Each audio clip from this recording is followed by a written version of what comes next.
Welcome to the podcast. Today we are talking with Alicia Brown from New Doors. She is a marketing expert who has worked in the built environment for over 20 years. Today we're talking about thought leadership, not only for those who are in leadership positions and growing businesses, but also for inspiring leaders themselves. So let's dive on in. All right, welcome today. We have Alicia Brown, who is from New Doors. We're going to be talking about thought leadership and how you can position yourself more than just purely tendering. So, Alicia, thank you so much for joining us.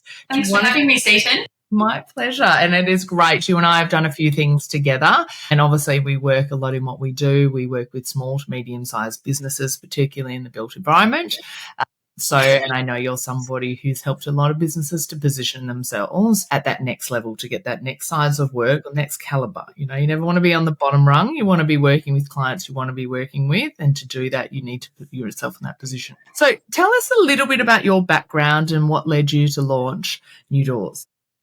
Well, I was studying a Master of Marketing and working at Woods Bagot, the global architecture practice Woods Bagot. And I guess while I was studying marketing, I got an opportunity to really think about how business-to-business marketing theory applied in an architecture practice context. So that was really exciting because at that stage, you know, this is 20 years ago now, there wasn't much sophistication around marketing in architecture, not even at that global practice scale. So, yeah, it was really exciting to think about how marketing could help an architecture practice. So, I sort of rose up through the ranks at Woods Bagot and got to experience lots of different, project typologies, writing about and, putting together tenders for lots of different project typologies. Yeah. And that's where you do have a unique position that you don't just do marketing, you also do tenders. So it's essentially anything to do with getting the work in the door. Yes. So, you know, you can actually run the business, which is the most important part of any business is actually getting that. So tell us a little bit, I suppose, about some of the gaps that you saw. And you now don't just work with architects, you work with builders and others across the built environment. So tell us some of the gaps that you've seen, whether it is from when you started or that you've been going through and really where you've positioned yourself to help people. Yeah, well, I guess I got started because I could see there just wasn't any applied marketing in architecture. There was barely marketing departments. It was mostly executive assistants and admin assistants, what they called marketing coordinators doing marketing. There's still a lot of them, by the way. Yeah, definitely. And I have nothing against. No, it's great. You know, and there's a lot more sophistication now in those roles. But, you know, there wasn't a lot of people who had studied marketing doing those roles. And there wasn't a lot of strategic marketing. So, you know, there wasn't a lot of strategy. That was the big gap that I saw. Yeah. So, yeah, that's what got me really excited because when I started to analyse, you started to see so many opportunities for practices and, you know, so many opportunities to position a practice for success. Well, it's quite funny, isn't it? Most organisations or most people who are running business and builders or architects, when you think marketing, put some stuff on Facebook or get some stuff on Instagram and that's it. But essentially, if you're strategic about it, you're actually hitting on where you're going. You know, it's all aligned to where it is versus, we're doing it every day. We're doing that. We've got no followers. So it's just a lot of energy and time that can be done with very little return. Yes, that's right. It's better now, but the industry was incredibly unsophisticated and there was a lot of looking to your competitors and what they are doing as the benchmark for what should be done, which led to a lot of sameness and homogeneity, which, you know, is the enemy of marketing really, because marketing is all about differentiation and standing out and being competitive. Yeah. All right. So, I mean, we sort of, you know, some businesses do it well. And, you know, they have work coming in the door and other businesses, you know, try and do everything they can, but they don't necessarily. What do you see that some businesses who are struggling to get shortlisted are doing versus those who are doing it well? Well, I think it's really important to remember that architecture is incredibly relationship-based. You know, I actually did my master's major research project on this concept of relationship value. Which is a business-to-business marketing concept. But I looked at how it applied in architecture. And, I did this study where I interviewed a client-side representative and a architecture practice side representative on the same project and asked them what, the questions that revealed what they saw as valuable in their relationship with each other. And on the client side, the dimension that came out as most valuable was the quality of that relationship. And I think it's easy to forget that it's a really risky process for a client to select an architecture practice. Most clients don't really understand how the architecture process works. It's kind of like when you go to a mechanic and they tell you something's wrong with your car and you just have to trust them because you're not a mechanic. You don't know. They say it's going to cost $2,000 and you have to hand over the cash or maybe get a second and third opinion. But, there's that real lack of a real opaqueness around what you're getting. So when you can't understand the service that you're actually being provided, there's other signals that people look to in their decision-making, and that's really around trust and communication. Absolutely and utterly vital. And that's why, we're actually doing a whole course on building relationships in 101 for BD, and trust is actually one of our key modules. Yeah. As well, and that's it. I mean, the built environment is still one of those industries where it's very relationship based. Absolutely. Everybody still likes to. But I get it. We just have moved into a new house and looking at something and we got sent and it was like, whoa, okay, that's a lot for what I'm expecting. What are you getting out of that? And there's nothing tangible that you're getting until it's actually built. So you're trusting with a designer at least that, okay, they know what they're going to do. They're actually going to add value to it, or there's going to be, if you're a commercial client, there's going to be the right return, or they're going to understand what you're looking to do, not just make it look pretty. That's right. So to answer your question, it's all about the businesses that do really well and have done well historically are the ones that are really good at building relationships and then building trust and rapport within those relationships. So, a practice can do a lot without any marketing if they're really good at that. Yeah. Absolutely. Marketing can really supplement that as well. Well, and I think it's really important because we're going to talk about thought leadership and what the role of thought leadership is in particular. I think one of the things is, particularly for architecture firms, there's over 5,000 architecture firms in Australia alone, right? It's not the biggest built environment in the world if you consider, and that's why we're very lucky in Australia to have some leading practices that work overseas, seen in that globally as leaders. But I think it's one of those things that if you're just any other architecture firm, why would somebody go with you as well? So, and I think that's where, when we talk in simple terms, if you've got 5,000 organisations doing the same thing, which aren't, but that's the differentiator, then you are a commoditised. That's what you would be looking at. So you have to really be positioning yourself where you're not about, oh, it's just a fee and I'm doing that. And that's when you're at the bottom of the barrel, right? When you're doing that work. And there's always that rats and mice stuff that's good turnover, good for cash flow and things like that.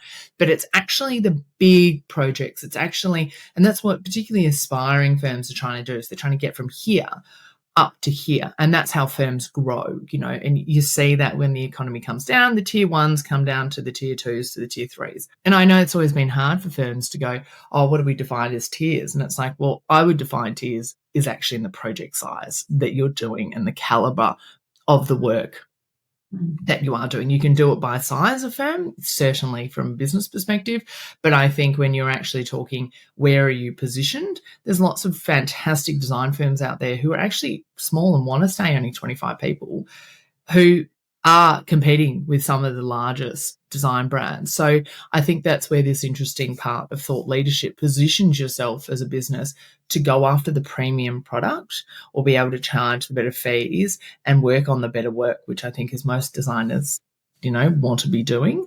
But to do that, you obviously have to differentiate yourself. And that's the same for builders as well. And we're going to talk a little bit about that as well and how that works across the disciplines. So let's talk a little bit about what is thought leadership in real terms for both architecture's design and other disciplines. I think that the term thought leadership is a bit of jargon, to be honest. What we're trying to say with the term thought leadership is that you're providing evidence for the expertise that you can bring to the table. And we need to go back to thinking about that opaqueness of the purchaser's buying journey, I guess, with architecture. So, and, if you are engaged on a project, then you get to build a relationship over, potentially a few years with the client. But in between project opportunities, what reason have you got to engage with potential clients? And this is where sharing really targeted expertise becomes really important. So, if you think about a client, or if you think about any purchasing decision, I know you're going to go and select shampoo down at the supermarket. There's probably a few different brands that you're thinking of that you might select from. Yeah. And similarly with an architect, you want the types of clients you want to be working with to already have you front of mind when their next project comes up.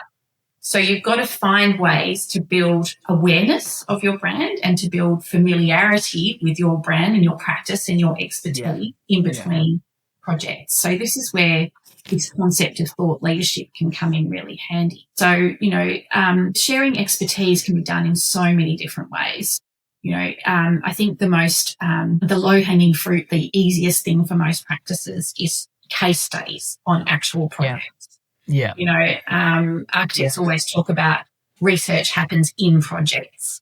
Problem solving happens in projects. So how do you, reveal all of that clever problem solving that you do on a particular project typology? And doing that through a case study can be a really powerful way of doing that. There's other types of things. If you're doing lots and lots of work in a particular sector, you might see patterns of things around things that your clients aren't knowledgeable about. Or you might have developed a proprietary methodology or approach over many projects that you find works really well for you. So actually defining those things, giving them a name, and actually marketing those as something, clever and different and important can be a way of raising your profile with clients and talking about how you bring something like that to the table and how it adds value for them. Yeah, and it's quite funny, isn't it? Because we're talking about thought leadership here, but you're also talking about relationship building and familiarity and using that thought leadership in multiple different ways, right? So how can you potentially, this is what I'm assuming, I've actually been writing notes while we've been talking about, because my marketing is something I need to improve on too. But it's one of those things where you go, okay, well, it's how can you use that to then go and meet with people? So I was in a tier 1 firm the other day and they thought I was there for an event. I was there to just meet with somebody. And, of course, they'd be having a lunch and they were presenting on the latest insights that they had within that sector, to make sure they were positioned in that they were thought leadership. Yeah. It's a great way for you to then build relationships. So the engineers will generally want to be doing things like that to invite the project managers, to invite the architects, and ideally the end users to do it. It's ability to keep that connection and to do that as well. So, as they say, it takes 5 to 7 or 7 to 12 points of contact before people might make a buying, decision from That's right. And if you create a piece of thought leadership, whether it be a case study or a white paper or you give a presentation or whatever it is, you can actually take the IP from whatever that, piece of content is and repurpose it for lots of different communication channels. Totally. And this is where, having a marketer involved in what you're doing is really important, because trying to figure all of that out yourself when you're trying to run a practice is really good. That's right. And, I think a lot of people think, AI will kind of do it, but it doesn't hit on knowing who your client is and what they're doing. And I think that's where, having somebody who knows where they're talking. And I know, I've just been doing this all myself, is when you talk to somebody like, it's like, just makes it simple. The same way as you go to an architect and it makes it simple. They're going to make something that you think is possible easy that you're not sure of, versus they would just be able to execute it with all of that. And this all comes back to what we were discussing earlier about gaps that we see and that strategy. Firms need to sit down and figure out exactly who their audiences are and exactly what types of projects they're trying to win, and then marry their existing expertise to those opportunities. Yeah, absolutely. So, there's that, and there's understanding your target markets, because it's not just about pushing out what you can do for them. It's also about demonstrating that you understand them. So if you don't know who your target audience is, it's really difficult to display that understanding of a particular client type. And that's it, because, I mean, at the end of the day, people make decisions based on emotions, and there's a lot of psychology obviously involved in marketing as well. But there is also where you're positioning yourself in that. And that's why I think you said it first. There's going to be different horses for courses. Who you're targeting or what you want to do may be very different. And the decision makers also are people. You know, they have psychological elements that they may or may not. You know, I know the government tries to remove as much bias as you can. It never happens. Not saying it yet.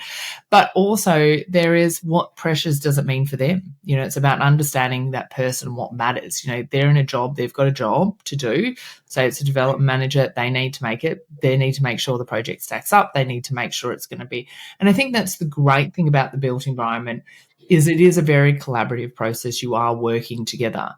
But at the same time, not only do you need to understand, you need to understand the individual that you're actually talking to and what are the pressures that they have and what matters to them, but also how to define that as well. I mean, we are getting a little bit further down the funnel here.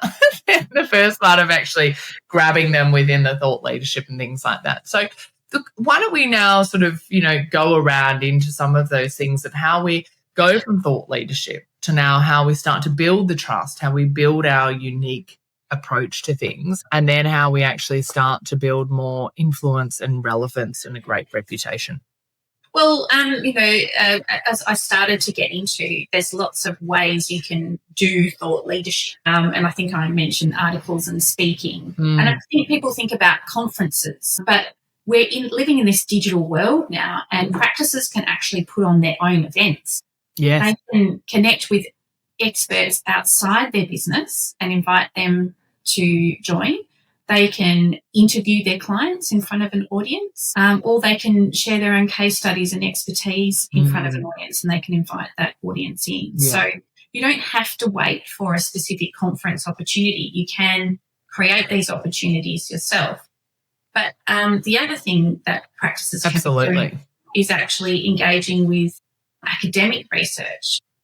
Finding academic researchers that are actually doing investigation in areas that are relevant to the ones that any practice is working in, and actually partnering with them. And then the third way they could be doing things is actually surveying clients or undertaking qualitative research with clients and asking them about their challenges, and then collating that information and presenting it back to them in some kind of a report. And the awesome thing about that approach is that you get to talk to a lot of clients that you have never worked with before, because you've got this pretense of research. You're calling them up and saying, would you please be involved in this, 1 hour qualitative interview? You get to build rapport with them through that interview process, because it's all about attention on them and their issues, and they get to talk, and people just love that. And then they come away thinking, gosh, that firm was so smart to ask me all of those questions. And all of a sudden your profile is raised, and then you get the report. But then coming back to how do you leverage all of that, there'll be the event itself, there'll be the promotion leading up to the event, there'll be the output from the event that you can promote. If you do your own event, you can, promote the recording of it.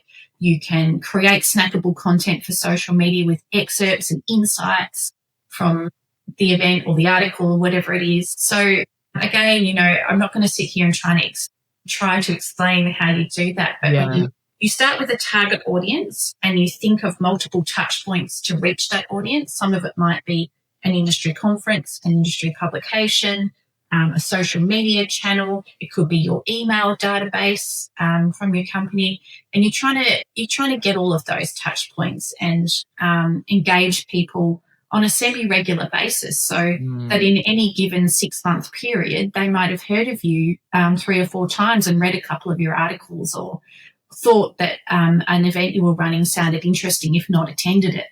Yeah. So that, there's brand awareness being built through that. And if they actually engage with your materials, then there's brand familiarity being built. And then they're moving towards a position of preferring your business ahead of any new opportunities that they might have. Yeah, brilliant. Absolutely. And I mean, how do you think that, I think that is, and you do see it, that is the process. It seems to be the same thing in whether you do, running campaigns, how you build that. Now, if you're a leader, let's say you're a partner in a firm and you're trying to build your own profile. So let's say you might be the next generation, you might be an emerging leader. How would you tell somebody like that or help them to figure out what I call it the piece of sunshine, right? You think about if you're in a forest, there's trees everywhere. The only way the little tree grows into a big tree is you have to find that piece of sunshine. Yes. And that's the way that you grow. And I think that's the same whether you're a small firm trying to compete, that you've got to figure out that positioning and then how you may continue position, or whether you're a senior associate or a new partner or somebody who's got to now find their own way, or an aspiring leader. You need to find your own niche. Is there any sort of feedback or thoughts that you'd have for people who are internal trying to find that as well? Oh, look, I think niching down is what's happening these days. And I think it's, if you're trying to stand out above the pack, being a generalist is really difficult. So you have to come up with some lane that you're in, some area of expertise. I think most people think of sectors these days. But it might be that you're a technology expert in the architecture space, or it might be that you're a colour trend expert, or I don't know, there's probably a trillion different types of experts that you can be. But I think you need to find something that really resonates with you personally. And, if you're in the early stages of your career, my advice is to get smarter than everybody else. This is a industry that does not engage with existing academic research to a very high degree at all. So, if you found yourself in the education sector, then start reading the papers on learning environments and how they affect the users of the spaces, and start learning about all of those sorts of things. Yeah. And then start thinking about all of that you're learning when you're actually working on projects. And, you could start very simply writing articles that are around literature reviews and reflections on projects, or helping more senior people in the business to, absolutely, develop thought leadership content. But, if you're at that more senior level and you have got quite a lot of expertise that you've built, you really have to be prepared to stick your head above the parapet and start building a personal profile and putting the work in outside of those punishing project hours to actually, put your name to some articles, a white paper. If that's not your deal, then, as I said, get out and interview other experts and be the commentator and the MC of the expertise rather than the leader of it. Yeah, that's not really your bag. Yeah.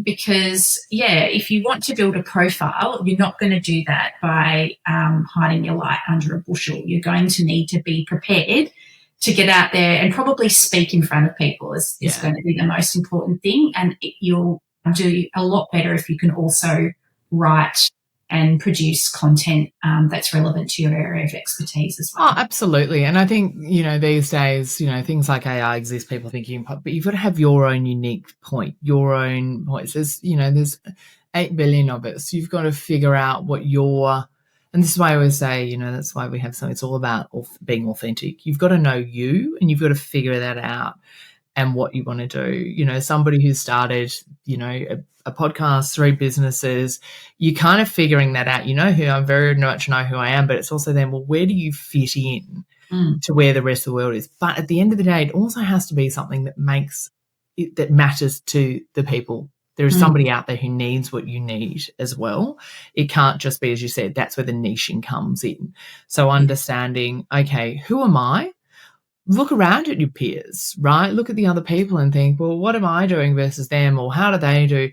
You can't copy. I know a lot of people, I think, see people go, I've got to be like that leader. I've got to be like that. And I always say, no, you've got to find you, authentically you, and figure out who you are and your way of doing things.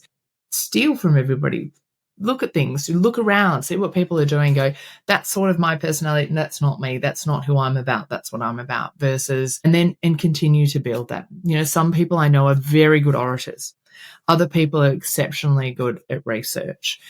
Other people are good at being able to, as you said, collating information and being able to bring things together. But there is still a unique perspective or bringing something to it. So, I started a podcast because a friend of mine, I wanted to do it for 3 years. Another friend was like, oh, don't. But then I realized this is what I do. I interview people. I talk to people. I love learning about different things. I love curiosity. I love what we do. That fits within who I am and what I do. And that is easy for me to do as well. So probably picking that. I think it could be harder in bigger studios if you feel like you have to. But I think that's where your development plan comes in, is sitting down, working out who you are, where you want to place yourself, because everybody has a unique position. You may just not feel that you get to do it that much. Yeah, I think something I've missed in all of this is understanding the marketplace. This is something I find architects can often be very disconnected from, they're not spending a lot of time reading the news, developing general knowledge about, I'm not saying you have to be an economist, but you need to understand what's happening in the economy at any point in time.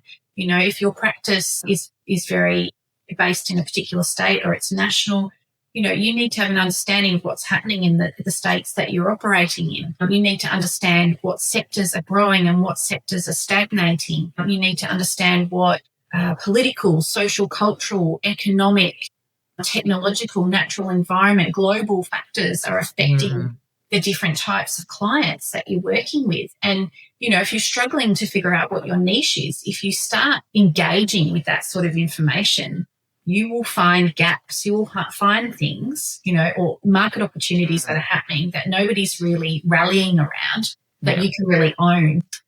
And I think whether you want to be a thought leader or not, that kind of knowledge is going to help your career. Absolutely. Whether you want to be a thought leader or not, because it's going to put you in a much better position to have meaningful conversations with clients and to figure out how to help them. Well, let's take a slight transition here, because you don't just work with architects. Obviously, that's where we've both worked with architects along, so we keep having that conversation a lot. But let's talk about builders and engineers and others like QSs. And, it's quite funny. The QSs are fascinating because I love all the economic insights that they have. And, the directors have to be on that and having that knowledge they're compulating, but also seeing what's out there as well. What advice would you have, for a builder it's about different things, for example, or an engineer, it's about different things? Yeah, so look, I think, I'll cover off architects first. I think architects are very used to promoting an end product. They're not very used to talking about the process of how that end product was created. And it's in the process that all the IP and the value add sits. It's really only the architecture industry that fawns over the form of the final output. To clients, it's all the things that happen along the way that's really important, and there's so much in there to pull out. If you take a construction company or an engineer, they're even more flat around that stuff. They talk about what they've done. They don't talk about how they've done it. And again, all the expertise is in the how. It's in how they solved the problems, the issues that they were up against, the budget that wouldn't stretch to what they were supposed to deliver, the drawing that was not resolved that they had to figure out how to build, or the engineer with the pool they had to heat, and the budget wasn't there for it, and what was the clever solution that they came up with.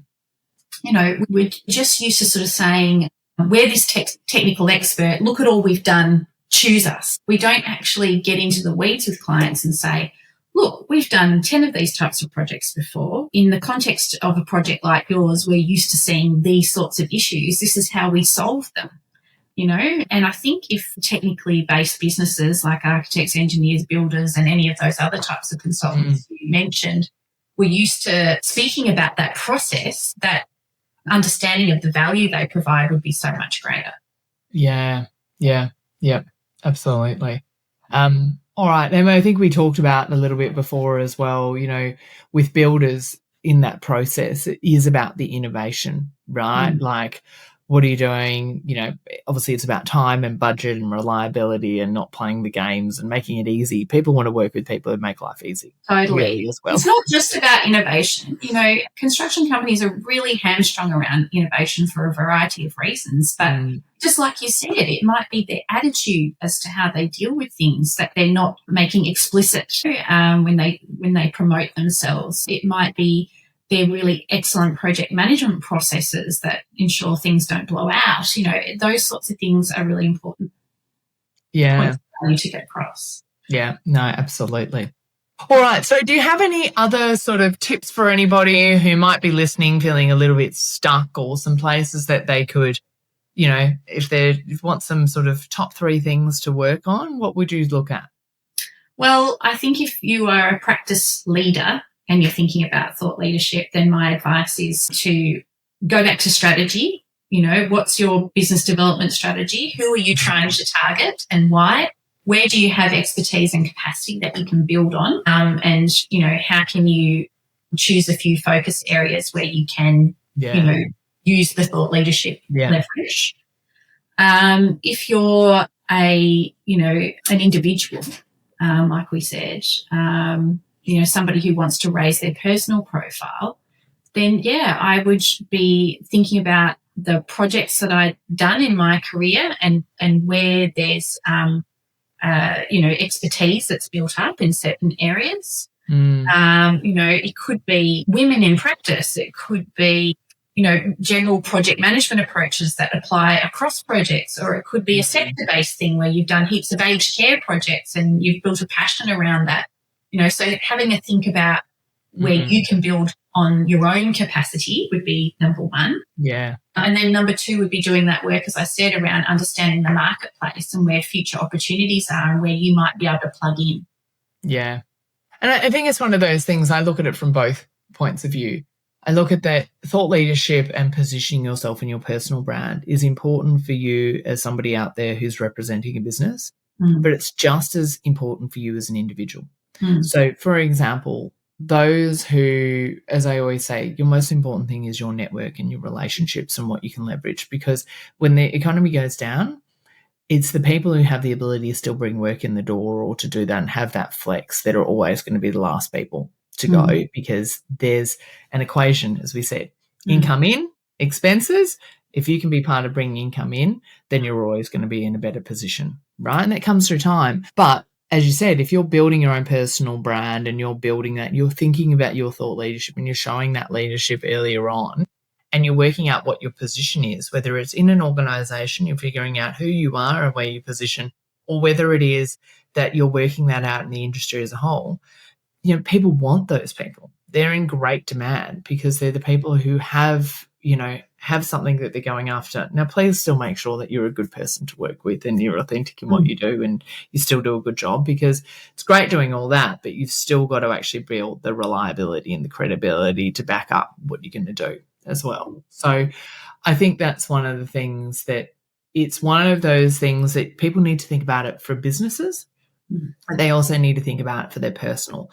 And businesses can't think about that in a bad way either, because both actually help generally, as long as, you know, the self-interest is still there with the business and it's not, you know, that's when problems happen.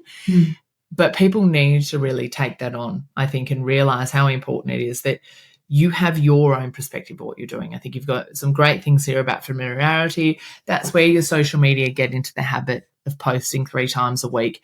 But you're going to have to figure out who and what you're saying and what you're finding research on and maybe sharing that. People will start to understand your voice and who you are and get a bit of an insight into that versus you just cookie cutting what it is. So there's 2 real elements I've heard here, Alicia, today. It's you as the individual, but it's also understanding the market. Yes, absolutely. And look, I think there's lots of clever ways to get any sort of thought leadership content out there, whether you're doing it as an individual or as a company. And I think there's a lot of homogeneity around how practices do that now.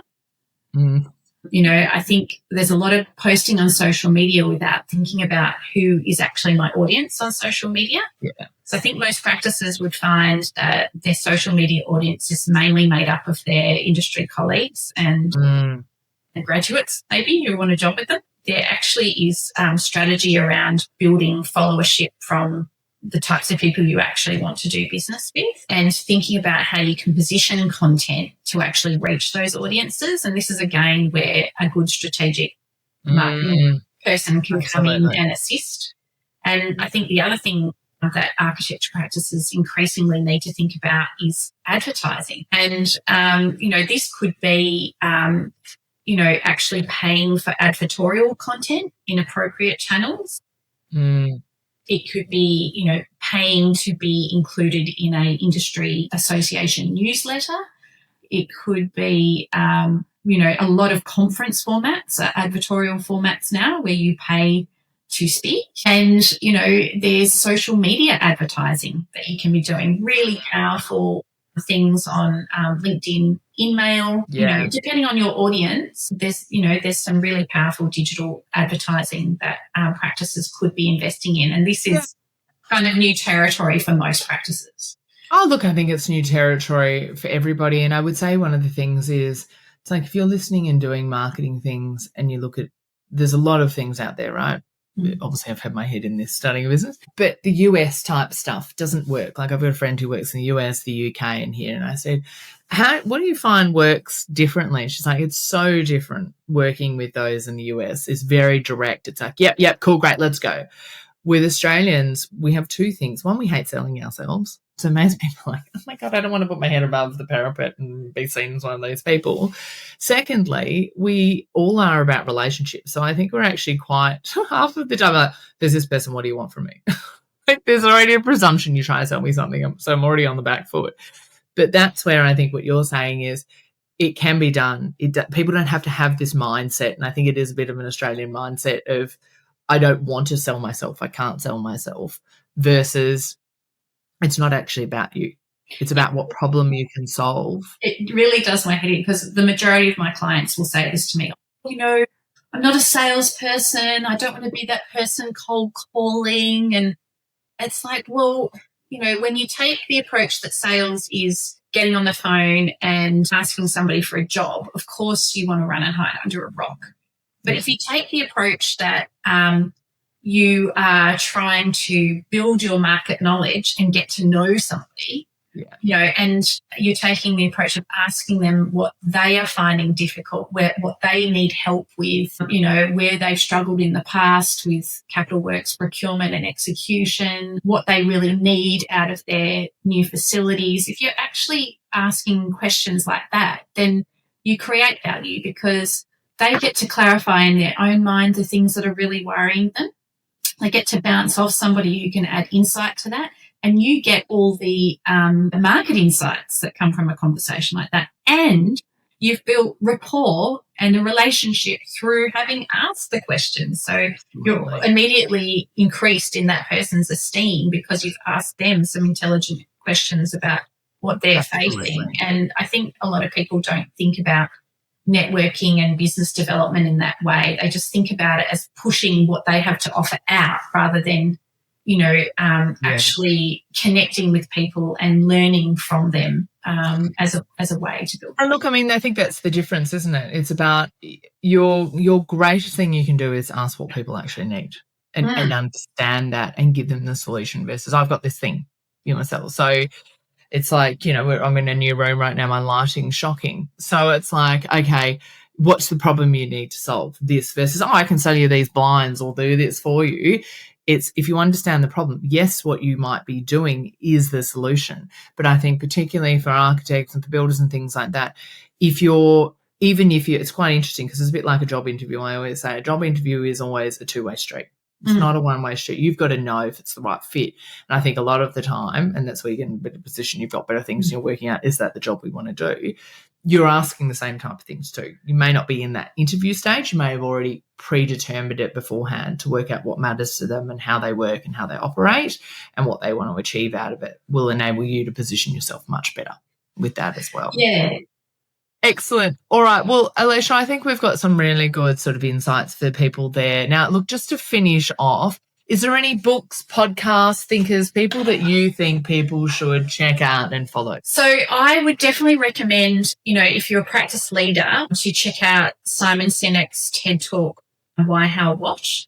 Because I think he's come up with the best formula for brand positioning and differentiation in his Why, How, What model. And it's the model that we use at New Doors to help our clients develop their positioning and brand messaging. And look, a lot of the stuff I listen to is real marketing boffin stuff. Listen and read, Harvard Business Review and marketing journals, which I wouldn't really recommend other, non-marketers do.